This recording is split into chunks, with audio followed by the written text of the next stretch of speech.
Students, I am Saurabh Agrahari. Welcome to Mathpur academy. So how are you guys? I hope कि आप अच्छे होंगे। तो जैसा कि बच्चों इसके पिछले वीडियो में हम लोगों ने एनसीईआरटी के सारे एग्जाम्पल को सॉल्व कर लिया था। अब हम लोग क्या करेंगे, अपने एक्सरसाइज पर आते हैं। हमारा पहला एक्सरसाइज है 8.1।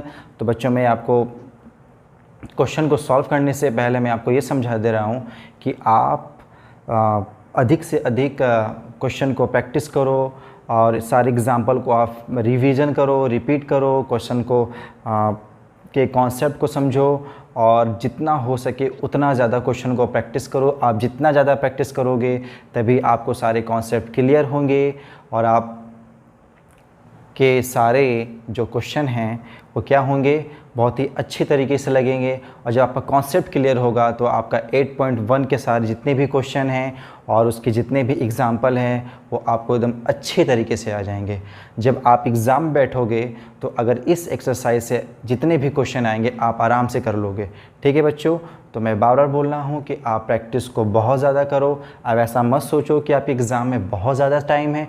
आप ये मत सोचना कि ओ एग्ज़ाम तो नवंबर में है ना भाई, अरे नवंबर में है एग्ज़ाम, अभी बहुत समय है करने के लिए। लेकिन ये सोचना बहुत ही बेवकूफ़ी है आप लोगों के लिए।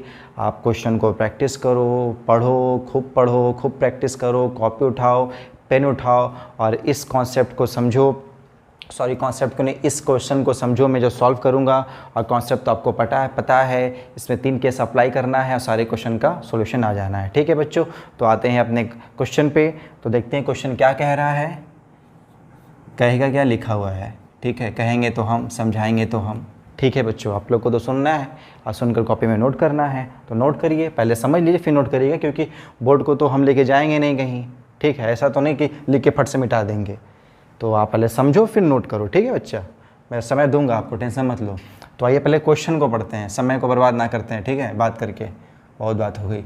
इन ए ट्राइंगल ABC, मतलब एक ट्राइंगल बनाना है जो ABC है। ठीक है, एक ट्राइंगल है जो ABC है। ठीक है, अब क्या बोल रहा है, राइट एंगल एट B। क्या बोल रहा है, राइट एंगल एट B। मैंने पहले से यहाँ पे ये टिक लगा दिया हूँ।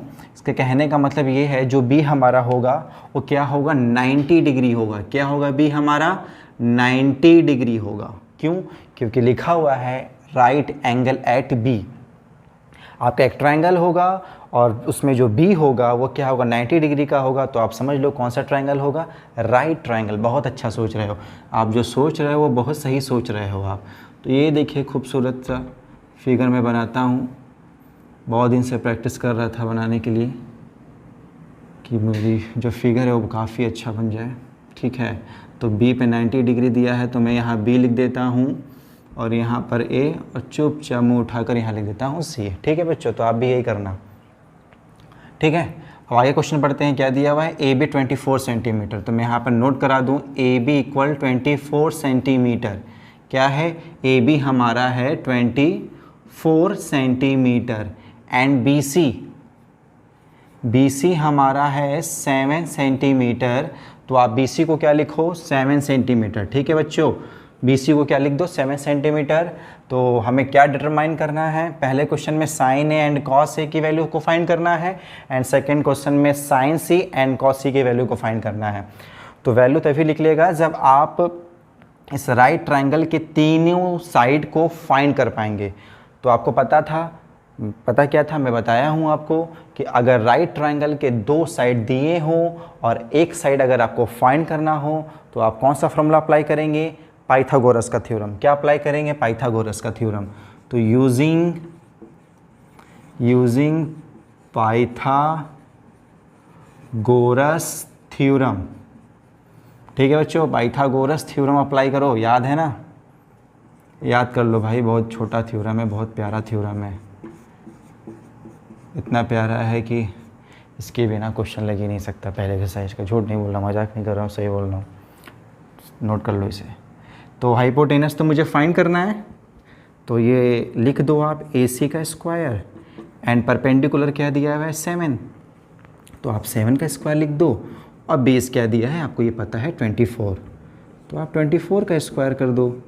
ठीक है, 7 का स्क्वायर क्या होता है, 49 एंड 24 का स्क्वायर क्या होता है, 576 होता है। ठीक है बच्चों, तो इसे आप ऐड कर दो तो कितना हो गया 9 और 6 15 हो गया। तो 15 का 5 लिख दो, मैं इंग्लिश में भी बोल दे रहा हूँ 15 होगा, ठीक है।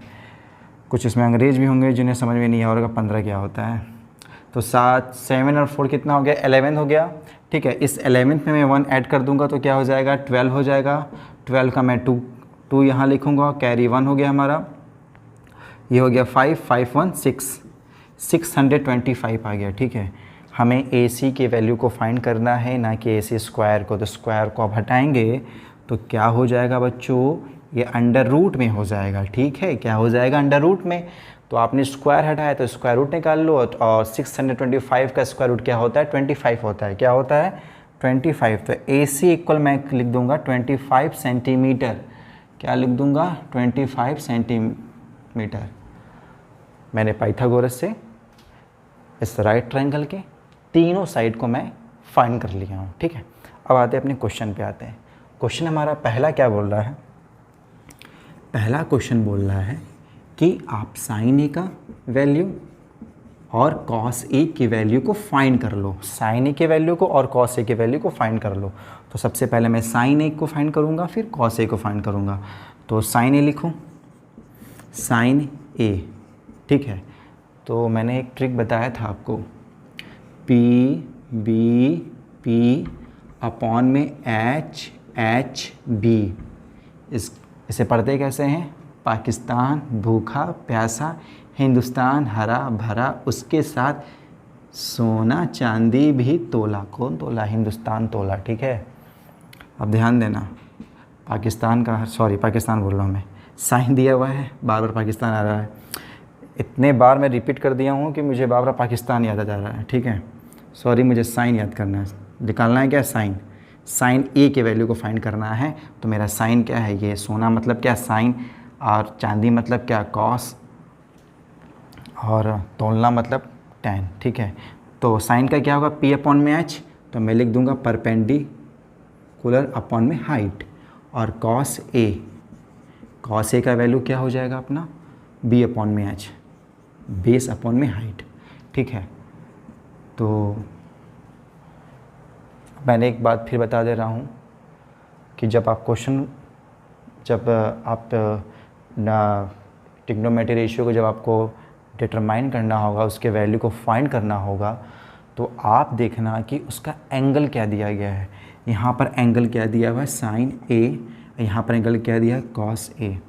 तो इस बात को ध्यान देना कि जो हमारा ए है वो हमारा क्या होगा रिफ्रेंस एंगल होगा। इस ट्रिग्नोमेट्री के साथ जो भी हमारा एंगल दिया होगा वो क्या होगा हमारा रिफ्रेंस एंगल होगा, और उसी के अकॉर्डिंग हम साइड को लिखेंगे, साइड के वैल्यू को पुट करेंगे यहाँ पर, ठीक है। ए है तो यहाँ पर देख लेते हैं ए कहाँ पर है मेरे ट्रायंगल में, ए यहाँ पर रहा, ठीक। तो इसके अकॉर्डिंग पहले हम सेलेक्ट कर ले क्या हाइपोटेनस है, क्या परपेंडिकुलर है, क्या बेस है, ठीक है। तो 90 के ठीक सामने वाला तो हाइपोटेनस होता है बच्चों, ठीक। और रिफ्रेंस एंगल ए है हमारा, तो रिफ्रेंस एंगल के ठीक सामने वाला हमारा परपेंडिकुलर होगा, क्या होगा परपेंडिकुलर होगा, P = 7 सेंटीमीटर। और बच्चा लास्ट में तो ये हमारा बेस होगा, क्या होगा हमारा बच्चों बेस होगा। तो परपेंडिकुलर क्या मैंने लिया है 7 एंड हाइपोटेनस मैंने क्या लिया हुआ है 25, ठीक है। एक आंसर हमारा ये हो गया। दूसरा क्या हो गया बेस अपॉन में हाइट, तो बेस क्या है मेरा 24 एंड हाइपोटेनस क्या है हमारा 25, तो एक आंसर हमारा ये हो गया, ठीक है बच्चों। ये क्लियर हो गया पहला क्वेश्चन। अब इसमें दूसरा क्वेश्चन क्या है, दूसरा क्वेश्चन है साइन सी एंड कॉस सी। ध्यान देना, तो मैं यहाँ लिखता हूँ साइन सी इक्वल क्या होगा P अपॉन में H, फॉर्मूला यहाँ पर लिखा हुआ नोट कर दे रहा हूँ। और यहाँ ले लेता हूँ कॉस सी, क्या हो जाएगा B अपॉन में H। अब यहाँ से थोड़ी मेरी बातों को नोट कर लेना। नोट ये करना है कि ध्यान देना, आप सोच रहे होंगे कि जो P अपॉन में H 7 अपॉन में 25 है मैं वो लिख दूँ, और कॉस का वैल्यू क्या है 24 अपॉन में 25 में वो लिख दूँ। अगर आप ऐसा लिख दोगे तो मैं गारंटी के साथ बोल रहा हूँ तो एक बहुत ही बढ़िया क्या बोल सकते हैं कि घी से डूबा हुआ लड्डू मिलेगा आपके क्या एग्ज़ाम में, आपको टीचर देगा, क्या देगा लड्डू, बहुत अच्छा लड्डू देगा, ठीक है। तो लड्डू मत खाइए आप, मैं तो मना करूँगा, लड्डू मत खाइए, शुगर हो जाएगा, ठीक है। तो ध्यान दीजिएगा मेरी बात को। आप ये वैल्यू को नहीं लिख सकते हैं, क्यों नहीं लिख सकते हैं? क्योंकि साइन के बाद क्या है, सी हमारा एंगल है। और आपको मैं बताया था कि ट्रिग्नोमेट्री रेशियो के साथ जो एंगल होगा उसके अकॉर्डिंग ही हम वैल्यू को पुट करेंगे। तो अब मेरा यहाँ पर रेफरेंस एंगल क्या हो जाएगा, सी हो जाएगा। जैसे इस क्वेश्चन में रेफरेंस एंगल ए था, अब इस क्वेश्चन में क्या हो जाएगा, रेफरेंस एंगल सी हो जाएगा, ठीक है।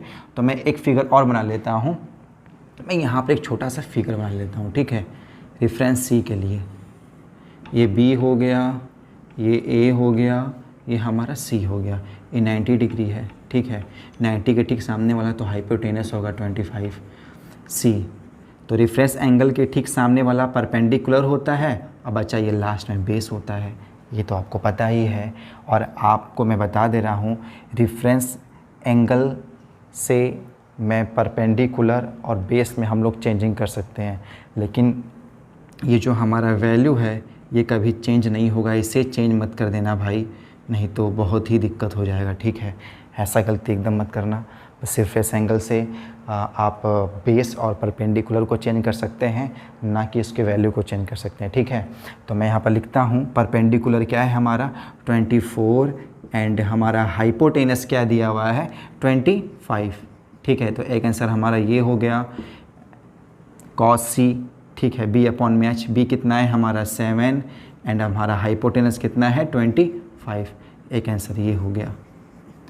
देखिए क्वेश्चन में कोई दम था, कोई दम नहीं था, मैंने कॉन्सेप्ट को अप्लाई किया, क्वेश्चन हमारा बन करके हाजिर।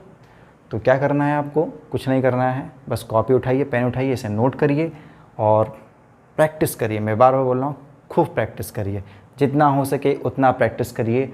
आपको मैं पक्का कहता हूँ कि ये ट्रिग्नोमेट्री रेशियो फाइंड करना आपको एकदम भी अच्छे से आ जाएगा। मैं इतना ज़्यादा क्वेश्चन करवा दूँगा आपको कि पूरा कॉन्सेप्ट क्लियर हो जाएगा। तो इसे नोट कर लीजिए बच्चों आप लोग।